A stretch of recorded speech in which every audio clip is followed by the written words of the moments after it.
Merci d'être venus déjà aussi nombreux, en espérant que d'autres personnes braveront la pluie pour venir. Donc, en 2 mots, qu'est-ce que c'est la Congo Week? C'est une semaine d'activité donc pour informer et sensibiliser le grand public et a fortiori la communauté internationale sur la situation de crise actuelle en RDC. C'est un mouvement pacifique et initialement un mouvement plus étudiant. Donc, qui a été à l'origine initié par Friends of the Congo, qui est une ONG américaine basée à Washington, créée en 2004, et qui ont donc initié cette semaine d'activité qui s'est tenue, c'est la 5e édition cette année, depuis 2008. C'est un mouvement mondial. La Congo Week s'est déjà tenue dans plusieurs grandes villes mondiales, comme New York, Montréal ou encore Osaka. Au total, c'est une 60aine de pays et plus de 300 universités qui ont rejoint la Congo Week. Et cette année, nous sommes très heureux de tenir la première grosse édition à Paris. Donc nous sommes toute une équipe et je voudrais mentionner Olivier, ici présent, qui est le coordinateur de la Congo Week Paris, ma collègue Rebecca, qui a fait un travail de titan, et aussi Krishna, Leila, enfin tous les autres membres de la Congo Week. On est tous bénévoles et on a été soutenus par l'ONG Friends of the Congo. Et tout à l'heure, d'ailleurs, Leila va vous dire un petit mot à ce sujet. D'accord, très bien. Donc on va commencer par une conférence sur l'histoire, une introduction historique sur les indépendances, l'indépendance du Congo. On va revenir un petit peu aussi sur la période coloniale et essayer d'introduire les causes du conflit actuel. Donc, nous recevons Jordan Bertrand, qui est journaliste à l'AFP, qui a pas mal travaillé en Afrique, notamment en Afrique lusophone, au Mozambique, mais aussi un peu au Congo, et qui est l'auteur d'un livre intitulé « Histoire des indépendances africaines », sorti aux éditions Afromundi en 2010,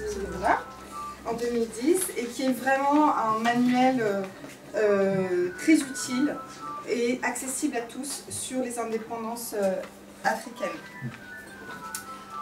Ensuite, nous avons l'immense privilège d'accueillir Monsieur Amissé Mobé, historien congolais de renom.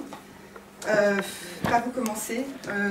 Monsieur Mobé est présent à travers beaucoup de médias. Notamment, il est l'ancien vice-président de l'UECA et conseiller spécial du président du Congrès panafricain de la jeunesse. Juriste de formation, il est également reconnu comme l'un des plus grands spécialistes de la musique congolaise, dont il est un chroniqueur assidu. Et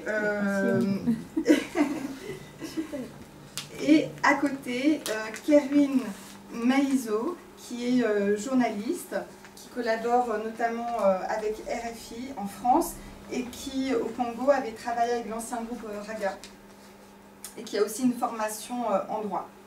Donc, nous allons ouvrir cette conférence sur l'indépendance avec une intervention de Jordan Bertrand. Ensuite, nous allons revenir sur certains points essentiels de la colonisation avec des éclairages de M. Mobé. Et enfin, Kerwin va nous parler de la question de la nationalité congolaise depuis la fin du 19e siècle jusqu'à aujourd'hui. Voilà, donc nous allons ouvrir... S'il vous plaît, madame. Oui. Juste une petite précision.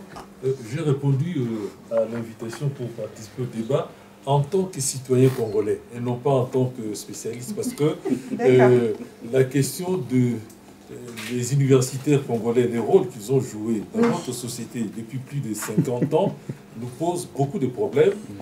J'ai fait beaucoup d'articles là-dessus et des émissions avec Kerwin. Donc, c'est en tant que citoyen congolais que je suis ici aujourd'hui, d'autant que la question de la citoyenneté chez nous pose beaucoup de problèmes. On va jusqu'à contester la nationalité des plus hautes autorités. Vous voyez dans quelle situation nous nous trouvons. Et c'est pour parler non pas tellement de la crise du Congo, mais de la tragédie du peuple congolais. Oui, voilà. Très bien. Merci pour ces rectifications. Nous allons ouvrir la conférence par le fameux discours de Lumumba, s'est tenu donc le 30 juin 1960.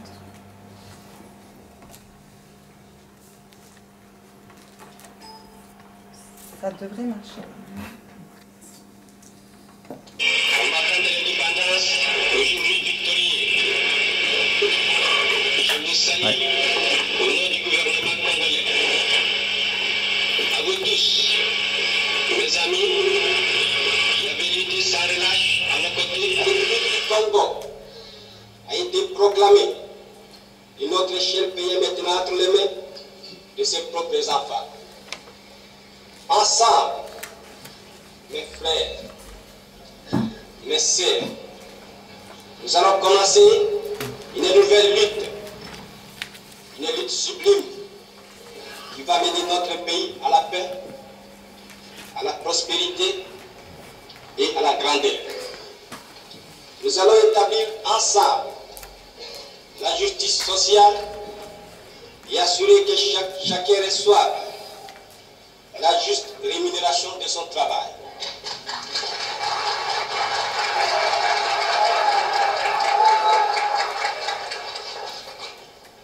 Nous avons connu les ironies, les insultes, les coups que nous devions subir matin, midi et soir, parce que nous étions des nègres.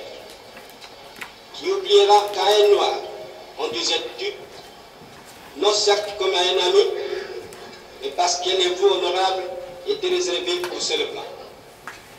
Nous avons connu que notre fils spoliés, au nom des textes prétendument légaux, qui ne faisaient que reconnaître les droits les plus forts.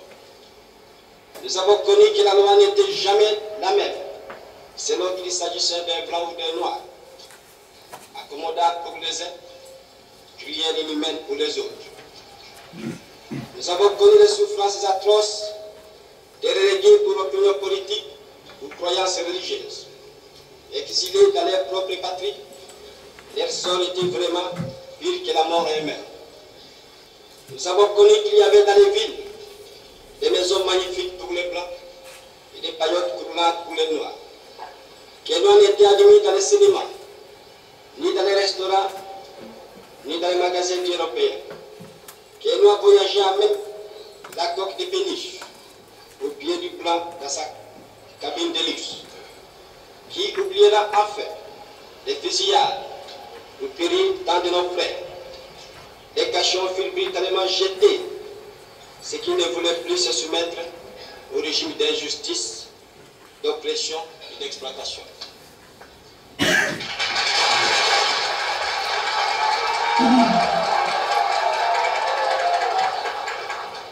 Cette indépendance du Congo, si elle est proclamée aujourd'hui dans l'entente avec la Belgique, pays ami avec qui nous traitons d'égal à égal, et les Congolais digne de ce nom ne pourra jamais oublier cependant que c'est par la lutte qu'elle a été conquise.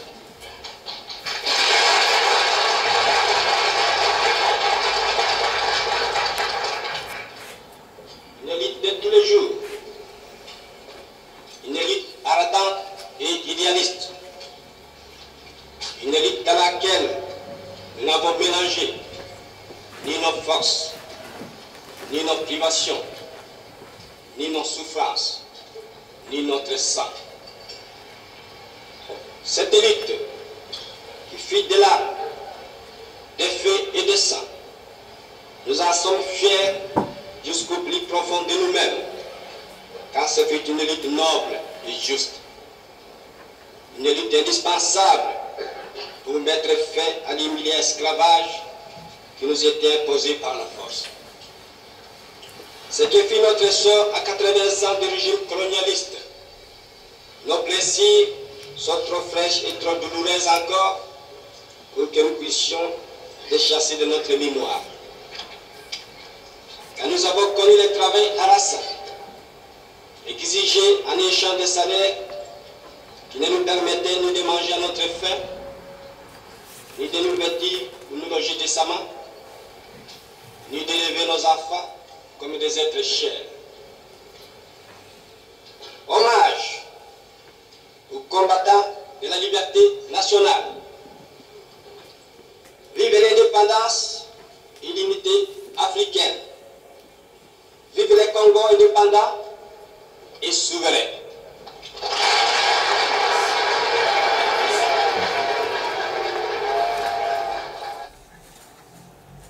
C'est une belle introduction. Donc, nous allons maintenant écouter Jordan Bertrand sur l'indépendance. Alors, effectivement, difficile de passer après Patrice Lumumba. Alors, moi, on m'a chargé essentiellement un petit peu de planter le décor de ce processus d'indépendance qu'a connu le Congo, Kinshasa, comme on dit, en 1960. Comme l'a dit Clara, je ne suis pas spécialiste du Congo. Je vais parler plus fort, d'accord. Je ne suis pas spécialiste du Congo, mais il me paraissait intéressant de replacer quand même cette histoire de l'indépendance du Congo dans le processus général de l'indépendance, du mouvement des indépendances qui a touché le continent africain à partir de la fin des années 50, années 60 et 70. Alors, je pense que je ne vais pas apprendre grand-chose aux Congolais qui sont là, à mes collègues, mais voilà, il n'est jamais vain de rappeler certains éléments particuliers qui ont marqué cette histoire. Alors, bon, ceux qui ne sont pas allés à Kinshasa ne savent pas forcément qu'effectivement, le plus grand boulevard de Kinshasa s'appelle le boulevard du 30 juin, qui est quand même assez intéressant à parcourir, parce que c'est un condensé à la fois de difficultés et de la vitalité de ce pays. Mais voilà, donc ce fameux boulevard du 30 juin, où d'ailleurs se trouve la maison de Patrice Lumumba, quand il fut nommé Premier ministre, si je ne m'abuse, hein, c'est bien ça. Voilà, donc un boulevard très symbolique qui rappelle donc cette date du 30 juin 1960. Alors, pour commencer, peut-être quelques particularités sur le Congo. Évidemment, on a affaire à un pays extrêmement grand, d'une surface à peu près équivalente à celle de l'Europe de l'Ouest. On a affaire à... Alors, les Congolais disent souvent 17 fois la France ou 40 fois la Belgique. 80 fois la Belgique. 80 fois la Belgique. 5 fois plus grand que la 5 France. fois la France, 80 fois la Belgique. Voilà. 2 345 408 km². Je ne sais pas d'où viennent ces chiffres. Il semblait que j'avais retenu ça, mais j'avais mal retenu. Voilà, donc tout ça est bien corrigé. Et 400 ethnies, c'est ça à peu près, ou plus même 450. 450, voilà. À peu près 450 ethnies et autant de langues parlées dans le pays. Voilà. Donc, autre particularité à côté de cette dimension extraordinaire, dans le processus d'indépendance, on a... il faut savoir d'abord que le Congo fut une colonie privée. Alors, certains d'entre vous qui ne connaissent pas forcément l'histoire du Congo vont se rappeler de l'image peut-être de ce roi Léopold II, ce grand roi avec cette grande barbe blanche, qui avait décidé en fait à la fin du 19e siècle de trouver des débouchés pour l'industrie belge notamment. Alors d'une part en débouchés de marché, mais également en débouchés de ressources. Donc il va lancer à la fin du 19e siècle, dans les années 1875-76, l'exploration du Congo qu'il va confier à un journaliste, Henry Morton Stanley, qui au cours de la décennie des années 1880 va progressivement installer des comptoirs tout au long du fleuve Congo et va donc nous rendre compte finalement qu'au roi belge Léopold II.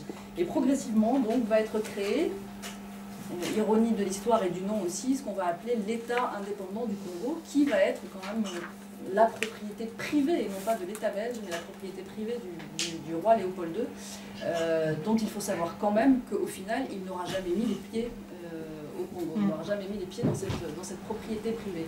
Alors, son intérêt était essentiellement, on est dans un processus colonial complètement classique d'exploitation, c'est-à-dire qu'il va faire en sorte que les compagnies privées sur place soient rentables pour son propre profit, donc ne va pas hésiter à avoir recours, ne va pas hésiter à ce que les compagnies privées qui travaillent pour lui, elles ne vont pas hésiter à avoir recours au travail forcé, aux mutilations, etc. Donc une situation, en tout cas une entreprise coloniale marquée dès le départ sous le sceau de la violence. Alors moi j'avais été une fois à Tervuren, là, au musée de l'Afrique à Bruxelles, et j'avais été très frappée, j'avais acheté cette carte postale où on voit notamment, voilà, le titre de la carte postale est très parlant, c'est Exécution d'un nègre à Boma. Et en même temps, vous avez donc l'auteur de la carte postale qui l'envoie visiblement à quelqu'un qui est resté en Belgique et il lui dit « Recevez, cher monsieur, on ne voit pas bien le nom, mes meilleures salutations du Congo, je suis bien arrivé et je commence à m'habituer. Boma est une belle ville, il y a tout le confort. » Et la photo, c'est la photo d'un Congolais pendu sur un gibet avec un Belge et son beau chapeau colonial juste à côté. Donc voilà, je pense que la carte postale, la photo résume tout à fait ce qu'ont été les premiers moments de cette colonisation au profit du roi Léopold II à la fin du XIXe siècle. Alors, il y aura évidemment des dénonciations de ces atrocités. On connaît ça assez peu, mais notamment des pasteurs noirs américains viendront au Congo pour enquêter sur ces atrocités.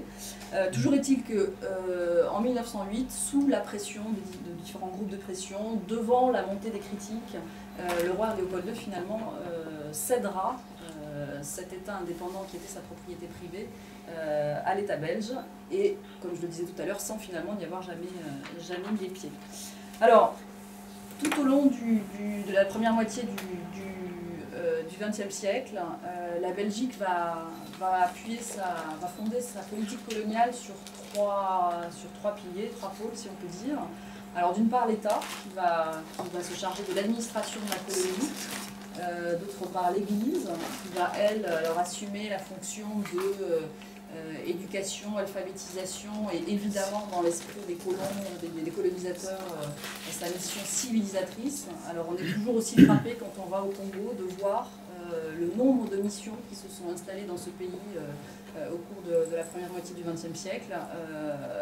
C'est vrai que voilà, le pays est maillé, il y a un vrai maillage de missions,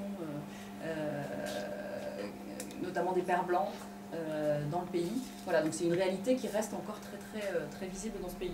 Et puis, concernant tout ce qui est économique, donc que ce soit l'exploitation agricole ou l'exploitation minière, on va laisser ce secteur essentiellement aussi aux entreprises privées.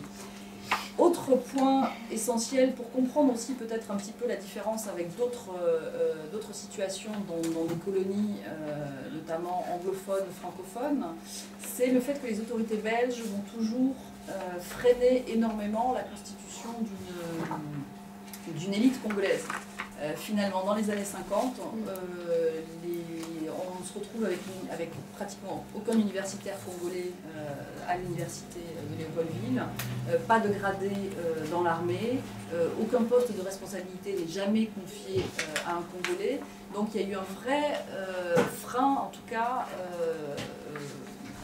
complètement évidemment délibéré, de former une élite congolaise.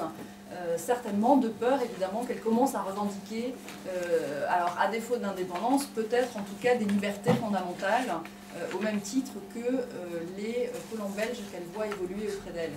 Et il faut savoir effectivement que c'est ce qui va se passer notamment dans les colonies anglophones et francophones. C'est progressivement la lutte pour une égalité des droits qui va entraîner une réflexion sur les indépendances.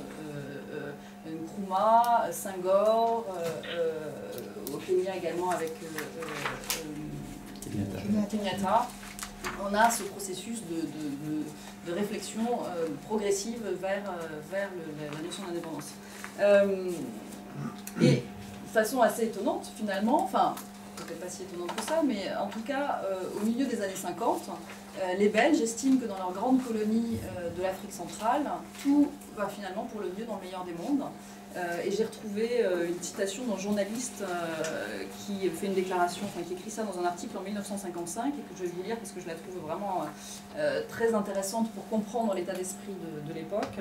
Le Congo belge est la plus prospère et la plus tranquille des colonies, celle dont l'évolution est la plus paisible et la plus normale. Voilà. Donc en 1955, vous voyez, on est loin de penser qu'on va accorder l'indépendance à la Belgique en moins de 5 ans. Et justement,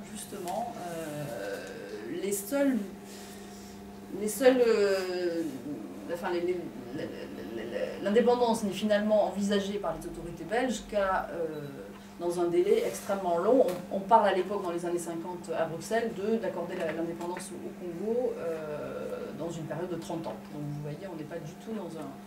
Alors, qu'est-ce qui va faire que ça va changer? Alors, évidemment, le Congo n'est pas un îlot au milieu de l'Afrique.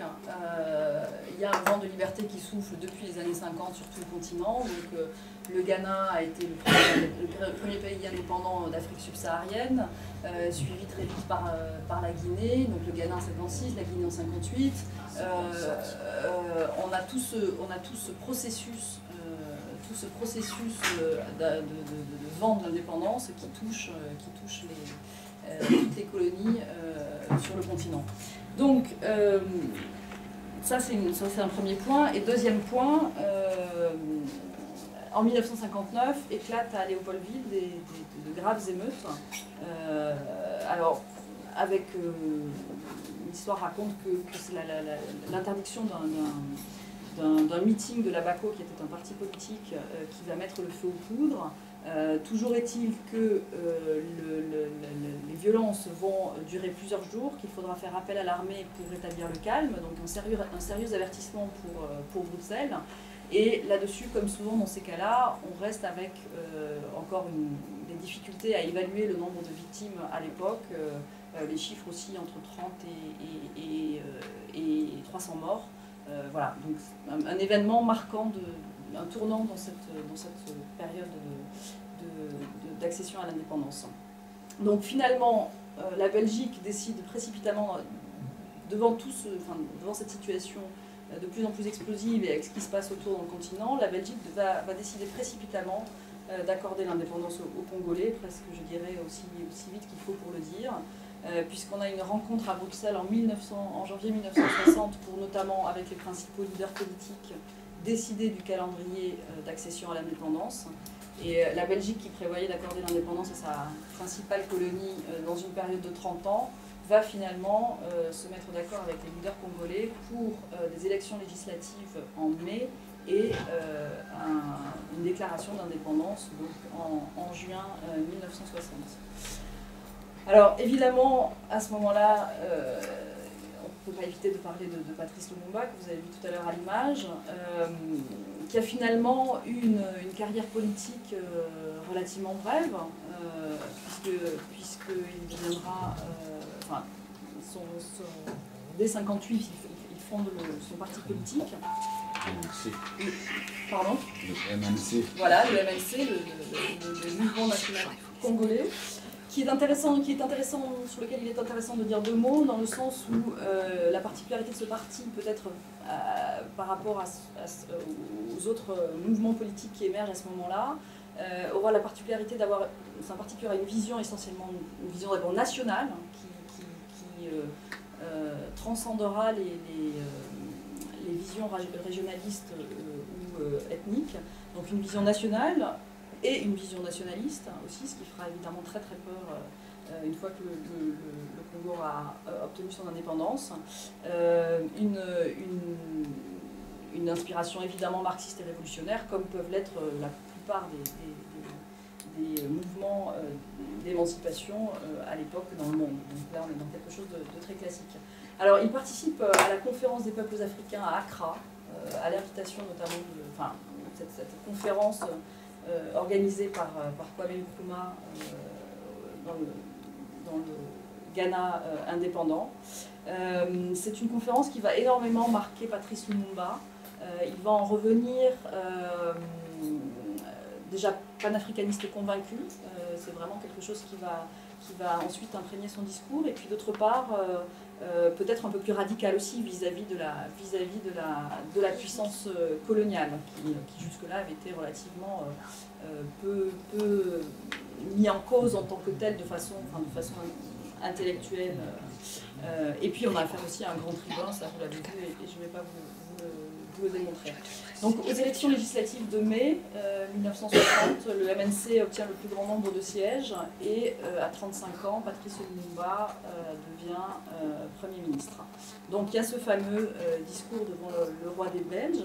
Alors moi ce que je trouve intéressant, c'est que finalement ce discours, il y a deux discours dans l'histoire des indépendances africaines qui vont être assez marquants, parce que justement ça va être un discours d'affrontement et ça va être un discours, enfin d'affrontement, en tout cas un discours où les leaders de l'indépendance ne vont pas courber les chines et on a souvent dit voilà, les indépendances ont été octroyées par les puissances coloniales. C'est évidemment plus compliqué que ça et je trouve que ces discours sont des symboles assez intéressants de cette confrontation. Alors il y a le discours de Sékou Touré face à De Gaulle en 1958 où il dira, De Gaulle qui est venu présenter sa proposition de communauté française et qui finalement sera refusée par Sékou Touré de la Guinée au référendum en 1958. Il lui dira donc nous préférons, enfin je résume, nous préférons la liberté dans la pauvreté que la richesse dans l'aliénation.